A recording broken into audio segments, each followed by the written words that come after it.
Let's face it, spreadsheets aren't the most exciting things in the world, but the feature I want to show you in this movie is a really cool new feature. Sparklines are like tiny little charts that fit in a cell. They're fairly easy to use and they have some nice features, so let's check them out. The idea is this. We have all our data here and we have some space over here, so we'll put the charts, the little sparklines, in this column. So let's start. I'll click the first number, scroll down.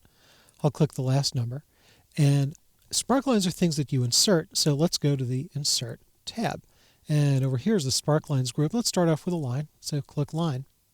And we already have the data range. In fact, if you click up here in data range, you can see the marching ants. So I'll go down here to location range. I'll click the first cell there in H5, scroll down, and I'll shift click down at the bottom there. And then click OK, and boom, it just puts them in. So I'll just click to deselect. The width of the column could be anything we want. If we stretch it out, the lines get more flat. If you make it really narrow, they get more pointy. I'll just move them back to where they were. We can also modify where the data are coming from. And here's what I mean by that, is when we go over here to edit data and choose edit group location and data, we can change where we want the sparklines to go or where we want the data range to be. So you could modify any of those. I'm just going to cancel out. Also, let me go back here to edit data. If we want to edit the location of one specific sparkline, right now I have this one sparkline active on cell H7. When I click here, edit single sparklines data, if you wanted to, you could redirect the data to pick up cells somewhere else. I'm not going to do that, I just want you to see it. So I'm going to cancel out. Let's scroll back up here.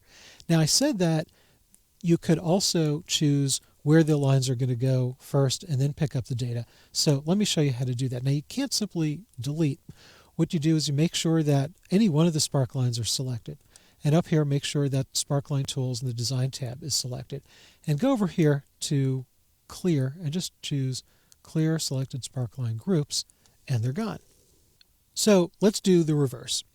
We'll select the range first where the sparklines are going to go and then the data. So let's go up here to H5. I'll go down here and I'll shift click on H29. And again, we'll go back to the Insert tab. I'll go to Insert a Line, and here it has a location range, and now we'll choose the data range. So I'll click at the top, shift click at the bottom, click OK. So it's the same difference. Really doesn't matter which way you like to do it. Let's do a little bit of formatting here. Now, because this is a group, you don't have to have the whole thing selected. As long as any one of these sparklines is selected, you'll end up formatting the whole thing.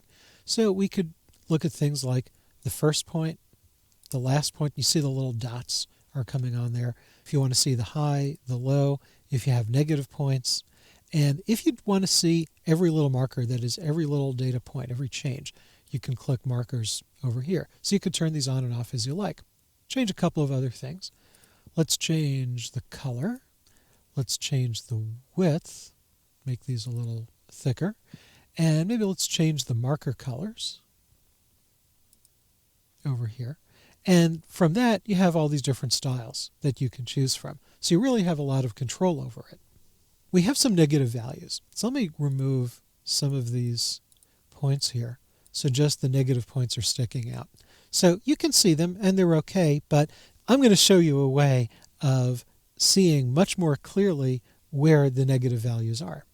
So instead of having lines, maybe you want to have columns. So let's just click over here on column, and boom, there you are. And we could do the same thing like with any of the others. We can change the colors and the markers and so forth. But what I really want to show you is win-loss. So click over here, win-loss. Again, we make sure that any one of these is selected. Now, the negative ones, you can see the lines are a little bit below that, but that's really hard to see.